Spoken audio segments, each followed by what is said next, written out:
I have somebody who's looking as dashing, bright and dapper as ever with a broad, big smile.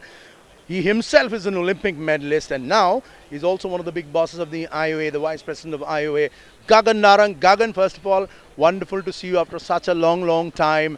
You're here at the 37 National Games. What's the first feeling you give? You are now an official, but you're also an ex-athlete. What's the first feeling when you see this adrenaline pumping? What's going through your mind?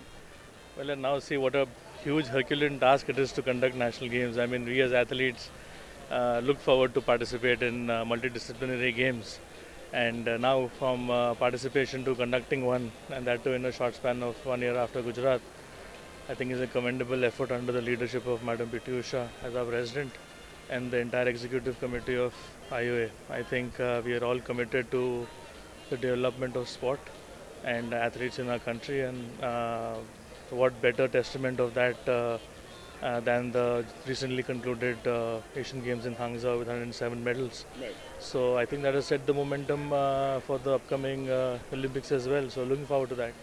Absolutely. If you look at the results of Indian athletics, Indian sport in particular, has been doing really, really well. The smiles are back. As you rightly said, we've reached the 100 medal, 107 medals at Hangzhou. What does it tell you about the Indian sport story? Is it that the athletes are far more confident, they're ready to take on the world, and the mindset possibly has changed?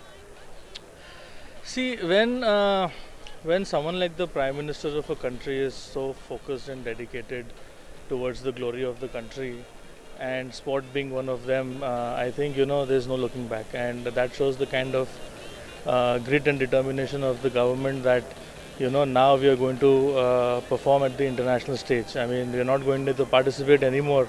We're going to win medals, and not just any medal, but people who've finished third, fourth, fifth are aiming to come into the first and second. So I mean, we're out there to win medals, and the whole ecosystem is so charged up right now.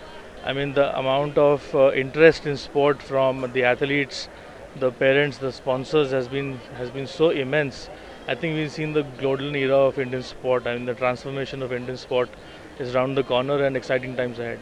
Also, one would like to ask you the fact that we've been talking about India not winning medals for a really, really long time. Now the entire scenario, the perspective has changed. The other story which people are saying now that right now we are sort of developing a sports culture. It's not about just winning medals.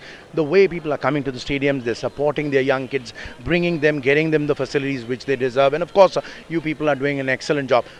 On the other hand, do you think the mindset has changed, as you rightly said? Do you think the winners, we are now seeing younger winners because we are seeing younger champions in literally every sport, Gagan? Absolutely. I think Kilo India has set a great platform for the kids in the country. I think being supported at a very young age from school games to university games, and it has set the pathway. And then now you have to top it all up is the mother of all games, the national games coming up.